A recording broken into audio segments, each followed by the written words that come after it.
Et bonjour Yann Brossard. Bonjour Alexandre Perroux. Merci d'être notre invité ce matin sur France 2. Hier, les députés ont voté une proposition de résolution venue du Rassemblement national pour remettre en cause les accords de 1968 qui facilitent les relations diplomatiques entre la France et l'Algérie. Alors ce texte, il n'a rien de contraignant, mais ce qui fait polémique, c'est qu'il a été voté avec les voix de la droite républicaine et du parti Horizon d'Édouard Philippe.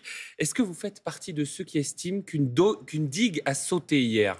Oui, bien sûr, et ça n'est pas d'ailleurs un coup de tonnerre dans un ciel serein. Ça fait maintenant des mois, des années que la droite ex-républicaine sert de paillasson au Rassemblement national, et nous l'avons encore vu hier. Mais sur le fond, moi, ce qui me choque, c'est qu'on est en train de faire des Franco-Algériens, des Français d'origine algérienne, les boucs émissaires de toutes les difficultés rencontrées par la société française. Ça me heurte profondément. Vous savez, moi, je suis issu d'une ville, Paris, dans laquelle un quart de la population est née à l'étranger. Et parmi ces étrangers, 65 000 sont nés en Algérie. Et nous vivons ensemble depuis maintenant des décennies. Et cette manière de jeter la suspicion sur les Français d'origine algérienne, de monter les Français les uns contre les autres, ceux qui sont nés en France, ceux qui ont été naturalisés et notamment qui viennent d'Algérie, tout ça crée un climat absolument irrespirable. Moi, je n'accepterai jamais que les Parisiens qui sont nés en Algérie soient considérés comme des demi-Français ou comme des demi-Parisiens. Ils sont des Parisiens et des Français à part entière qui doivent être respectés comme les autres. Alors, Sébastien Lecornu, hier, a dit qu'il fallait rouvrir le débat, qu'il pensait qu'il fallait rouvrir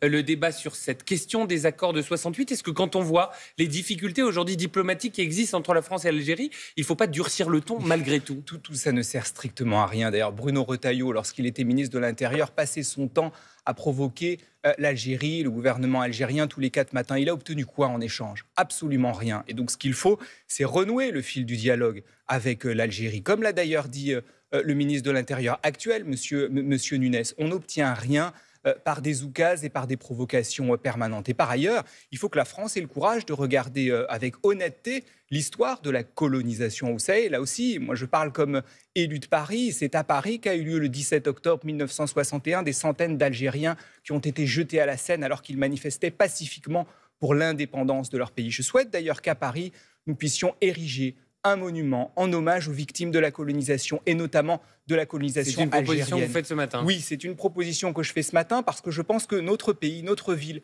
sortiront grandis s'ils regardent l'histoire en face et certainement pas en la réécrivant, en la falsifiant comme ça a été le cas hier à l'occasion de cette résolution. Quel est l'objectif de tout ça ? C'est de donner le point aux nostalgiques de l'Algérie française. Enfin franchement, je pense que la France ne se grandit pas en se comportant de cette manière-là. Alors, on a vu que l'ambiance était tendue hier à l'Assemblée nationale. Ça ne devrait pas retomber aujourd'hui puisque sont examinées les propositions autour de la taxe Zuckman dans le cadre de la discussion budgétaire. Les socialistes en ont proposé une version allégée, dit-on, excluant les entreprises innovantes et les entreprises familiales.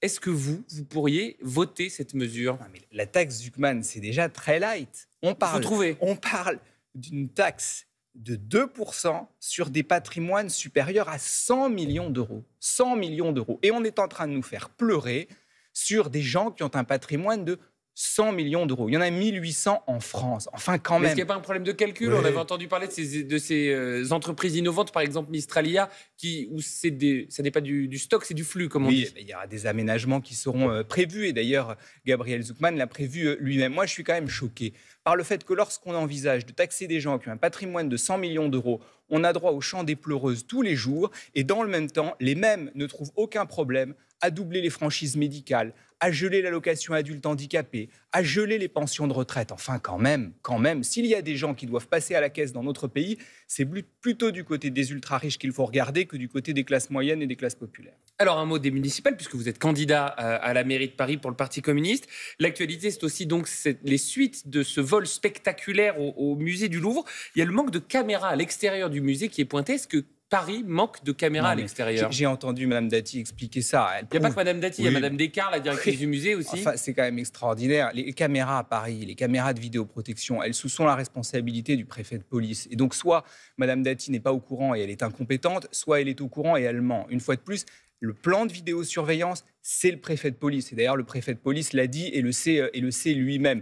Donc peut-être qu'il y a besoin de davantage de caméras. Mais enfin, est-ce que vous, maire de Paris, il y en aura plus? Bon, en tout cas, il faut évidemment le regarder. Mais une fois de plus, c'est la responsabilité du préfet de police. Et la ville de Paris peut contribuer en finançant une partie. Mais c'est une responsabilité de la préfecture de police. Et par ailleurs, personne ne pourra retirer le fait que la responsabilité dans cette affaire C'est la responsabilité de la ministre, tout simplement parce que les salariés du Louvre l'ont alerté pendant des mois. Ils ont y compris débrayé pour alerter sur le manque de moyens en matière de sécurité.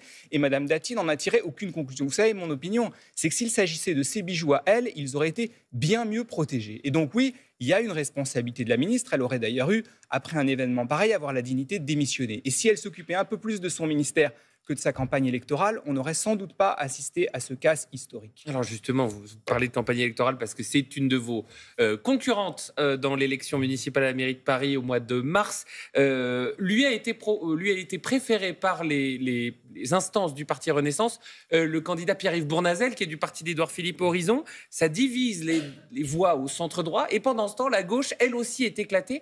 Est-ce que vous n'êtes pas tout simplement en train de gâcher la chance pour la gauche de garder la ville de Paris? Vous avez raison de le dire. Moi, je souhaite absolument que la gauche soit unie. Vous savez, je vois beaucoup d'électeurs de gauche à Paris et je me fais leur porte-parole. Je souhaite que nous soyons unis au premier tour des élections municipales, que nous n'attendions pas le deuxième tour pour nous rassembler. On a face à nous Mme Dati, qui quand même est renvoyée devant le tribunal correctionnel pour corruption et trafic d'influence. C'est pas rien. Bon, si face à ça, la gauche n'est pas capable de se rassembler, ça ne serait pas digne. Et donc moi, j'en appelle... Est-ce que vous n'êtes pas une candidature de plus? Non, moi, je souhaite qu'on se rassemble. Je vous le dis très clairement. Moi, ce que je souhaite, c'est qu'on ait une liste d'union de la gauche dès le premier tour des élections municipales. Je dialogue régulièrement avec Emmanuel Grégoire, qui est socialiste, David Béliard, qui est écolo. Je souhaite le rassemblement, je souhaite l'union pour maximiser nos chances de victoire. Je pense que c'est ce que les Parisiens et les Parisiens progressistes attendent de nous. Une dernière question. On a appris ce matin qu'un collectif d'avocats portait plainte contre le garde des Sceaux, Gérald Darmanin, après sa visite mercredi en prison à Nicolas Sarkozy. Ils estiment que cela constitue une prise illégale d'intérêt. Est-ce que vous aussi, cette visite vous choque? Qu'un ministre, en l'occurrence garde des Sceaux, aille rendre visite à un prisonnier, ce n'est pas un problème en soi. Ce qui me choque, c'est que le même ministre de la Justice se préoccupe assez peu des conditions de vie des prisonniers, de l'état de nos prisons qui sont en surpopulation dramatique. Ça me choque. Oui, ce deux poids, deux mesures me choque. De manière générale, d'ailleurs, l'impression qui se dégage depuis la condamnation de Nicolas Sarkozy, c'est une bourgeoisie, c'est un clan des puissants qui se serre les coudes pour protéger l'un des leurs. Oui, ça me choque. Merci Yann Brossat d'avoir été notre invité ce matin. Bonne journée à vous.